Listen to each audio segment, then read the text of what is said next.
Good day, ladies and gentlemen, and welcome to farming 16 hours and getting no goddamn skintillions. Where are they? Who knows? Maybe DE Steve ate them all. The ISO chambers. What are they? How they do? Why they do? Why do I get wrecked in them? Who knows? Well, the ISO chambers, in short, are a separate type of Deimos bounty to your normal tangent, and also have an interesting progression system that extend to different tiers of isolation chamber, if you fancy upping the challenge and for going for additional rewards. In this video, we're going to show you the general process of how they work, as well as all the lovely secrets therein. As it turns out, DE actually like hiding things within plain sight and giving away lovely little goodies therein as well if you do find these secrets within the chambers. Which will also in turn help show why these are also good for general rep grinding. These are also your main way of obtaining items required for necroloid rep as well, so there's that to keep in mind. Before we go any further, just a quick humble brag, but I'm pretty good at taking photos, and if you want to see excellent photos of wedding food from the wedding that I'm going to soon, then by all means check out my Twitter, and for daily cringeworthy streams, please check out the link down below for my Twitch, where we stream Warframe daily and some other fun games, and hopefully we'll see you there. And now to do my best impersonation of Ratelius. Warframe, game. Before we get started, I want to raise a couple of very quick points and some things to keep in mind that can help your ease of access when understanding the isolation chambers, because they are a little bit different to your normal bounties. One, the tile sets that you get rotate every time Vass or Foam change location, which means you're not always going to be able to find all the secrets and all of the isolation vaults on every run. So you're going to need to wait for the cycles to rotate between the different tile sets and secrets. Other than being an unbelievable way of getting a lot of mother tokens by doing the bounties themselves, this is also a brilliant way of farming rare resources for the other vendors' tokens, as well as also getting the items which are the matrices for the necrolord reputation. As with most of the things on Deimos, damage types are important. My biggest recommendations here to meet the damage types of enemies you're going to be facing are the following. You're going to want to prioritize corrosive for general use. You're also going to want to make sure you make use of radiation when fighting the mechanical, then complemented by blast if you so choose. However, things like fire, toxin, slash, and heat will work wonders as well. However, the thing to keep in mind there is those damage types and weapon suggestions are only really going to matter for the boss mechanic here and the higher level enemies that show up infrequently. Realistically, bringing weapons that are based on high base damage, such as snipers and shotguns, and weapons that have decent cleave through will work wonders. My personal suggestion would be things like the Ignis, any weapons such as the Gammacle or any beam-based weapon, or any weapon that fires big chunky single shots. Mod appropriately for the damage type we are going up against. And in connection to that, the final point to make is this is probably the toughest thing to do on Deimos, as you go through the different tiers of the isolation vaults, the level of the enemy are going to scale considerably, and this is also the place where you find the highest level and highest difficulty type of enemies. You will often find some very large bugs appearing in these sets of bounties, and no amount of raid repellent will get rid of them. As much as weapons are important, the biggest importance here that will make life easy for yourself are your frame choices. There are some frames that will absolutely trivialize the entire process here. Any frames that can strip armor or defenses will work wonders. Starting with one of the suggestions here will be Nyx. Nyx can strip defenses very easily. However, I would not recommend her as a first choice. She's just a good utility if you have a spare spot open. One of the best frames you can use to absolutely trivialize the enemy actually getting to you, and one of my personal favorite choices here, is a Vauban with a decent range and duration build. His Bastille and complemented by Vortex will lock down any area you go to, and through the course of this video you'll see exactly what I mean. Then you also have any exalted weapon frames such as Excalibur, Wukong. These will work wonders for not only taking down the high level enemies, but taking down the boss enemies you'll be fighting here as well. Octavia is an absolutely unbelievable frame for taking out the boss mechanics as well, which I'll explain more about later. We have Revenant for the same reason. Wisp and Vault and Loki will also then help speed up the escort section of these bounties as well.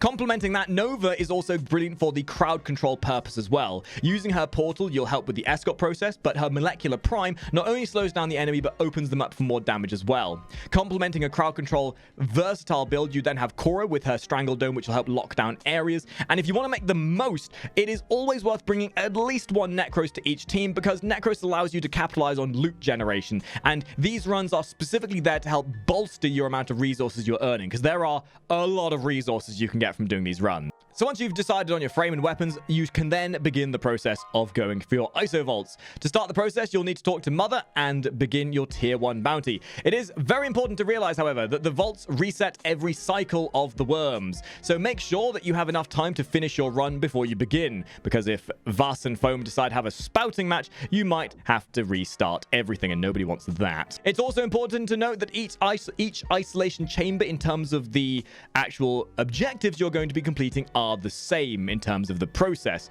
but the locations and objectives, and thus the caves you delve into, will change depending on the tier of the bounty and when you begin where you begin the bounty from. The process here is quite simple. Each tier of bounty will start you collecting bait on the outside area of Deimos, to then deposit the bait in a marked location of a bait collector, which will then need to be defended until the timer runs out.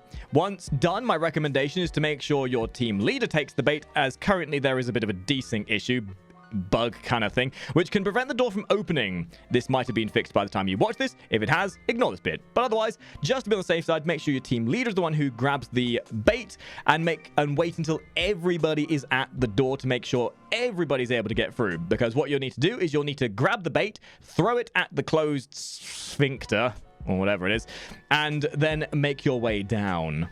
So as we head down into the pit of infested hentai nightmare itself, where Otaku will then tell us to continue on with our journey, we will need to deal with levels of toxicity before being able to continue on through the next butthole. We're going to need to kill some League of Legends players here to reduce the toxicity. That is a joke. Instead, we just need to kill infested, and to also pick up items they dropped to reduce the toxicity levels. Should the toxicity level reach above 100%, it will fail and have to start again.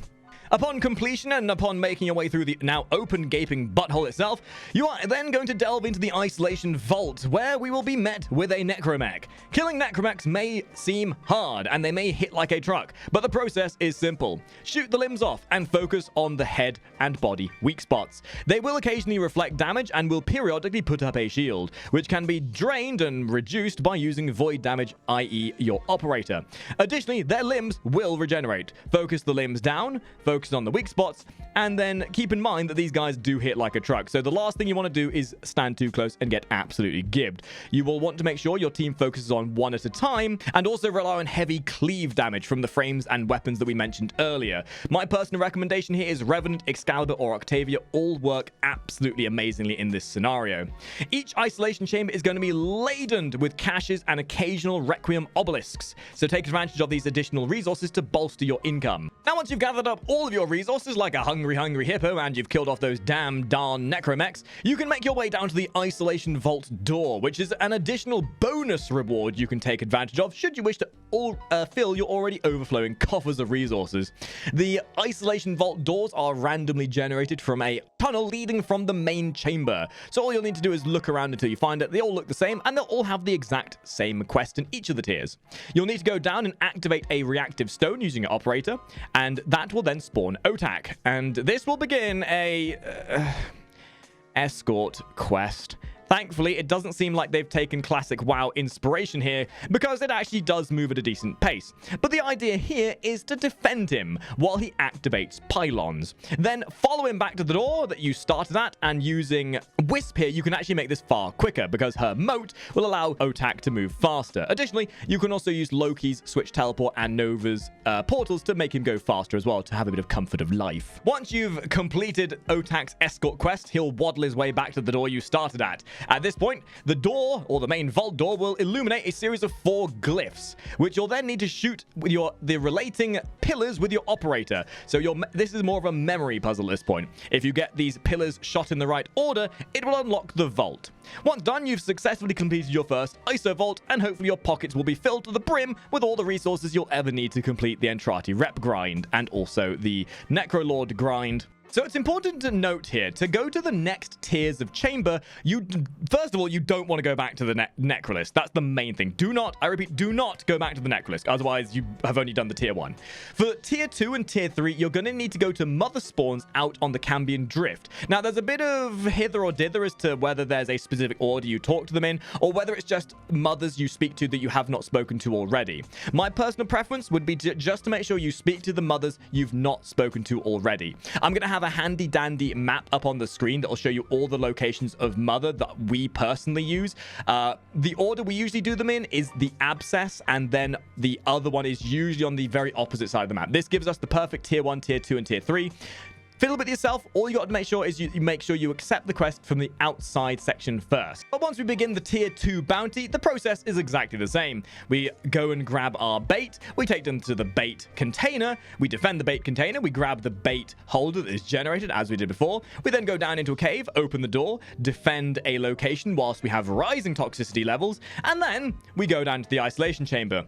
The main difference here is that you're going to be fighting 2 necromechs instead of 1. For every tier of bounty that you go up, you fight 1 more necromech. And once you've perused around, once you've got all your secrets and goodies, and once you go and find the secret door, you then once again defend Otak. And as he makes his way from the main chamber, it's at this point you'll likely start to realize how much harder these ISO chambers are than your typical bounties. Frame choice, as mentioned earlier, can make a big difference here. Crowd control is useful? It's the first time I've heard of that in a while. A lot of enemies here are very durable and hit very hard, specifically the ones that are larger than the others. Kind of a go figure, really, when you think about it. So creating large areas of safe space will help keep Otak alive and will allow you to safely kill off tougher enemies. We generally found frames like Vauban, Nova, and Korra were great for this, but any frame that is capable of creating a location of safety will work wonders. Once Otak has done his duty of bobbling around like a bubbly baby bitch, you can go to the memory door once again and do the memory puzzle, and there you have it. Your tier 2 bounty will have been completed. So we started tier 2 from the abscess. Tier 3, for me at the very least, we started from Albrecht's prospect to start the bounty. Simply accept the 3rd bounty and the process you have is exactly the same. And you might have already gathered it by this point. With the final isolation chamber, it's really a lot more of the same, except you now have 3 necromechs. Yeah. Oh, and high-level enemies. Don't forget the high-level enemies. Really, this isn't all that difficult, is it? It just comes down to finding all the secrets and surviving. And to be fair, it's an actual difficult amount of infested and hard content. Hard content in my Warframe in 2020?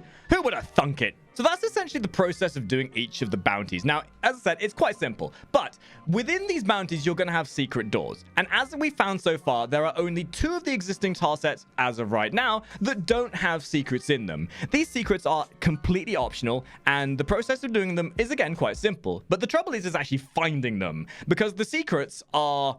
well, they're secret. They wouldn't be secret if they weren't hard to find. And DE have done a decent job of making them moderately complex in the process of doing them, but rewarding enough to make them worth finding. And it's definitely worth doing them if you know how to open them. So what we're going to do now is we're going to show you some footage of us opening all the ones that we found. As of right now, we're sure there's about 4 or 5 of them, but it's likely that in the future they'll implement more. But through the process of this video, you'll at least know how they work. You'll know the ones that exist currently and how they open. And hopefully you'll learn something and maybe be able to increase your resource gain through the process of this video.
And that's the video, ladies and gentlemen. Once again, massive thank you to those who've tuned in for this. I know there's been a lot of new content to come with Deimos, and I will get around to as much of it as possible. But these videos would not be possible without the lovely people over on Twitch. These guys on Twitch have been helping me record these footage, researching things, finding all these secrets. In fact, this video specifically, we had the Cat Plays Games joining us. He helped me record a bunch of this footage and find all the secrets. And if you want to be part of that process, if you'd like to join us for recording these videos, then please drop by the Twitch. There'll be a link down below. Otherwise, please leave a comment down below as to what part of this new update you've been enjoying the most, whether it's the Hemlinth, Deimos, or whatever else. And yeah, hopefully we'll see you in the next video. And hopefully Ratelius doesn't start accusing me of copying him for using Vauban. Either way, thank you for watching. I'll see all of you top hatters in the next episode. Ta-ra.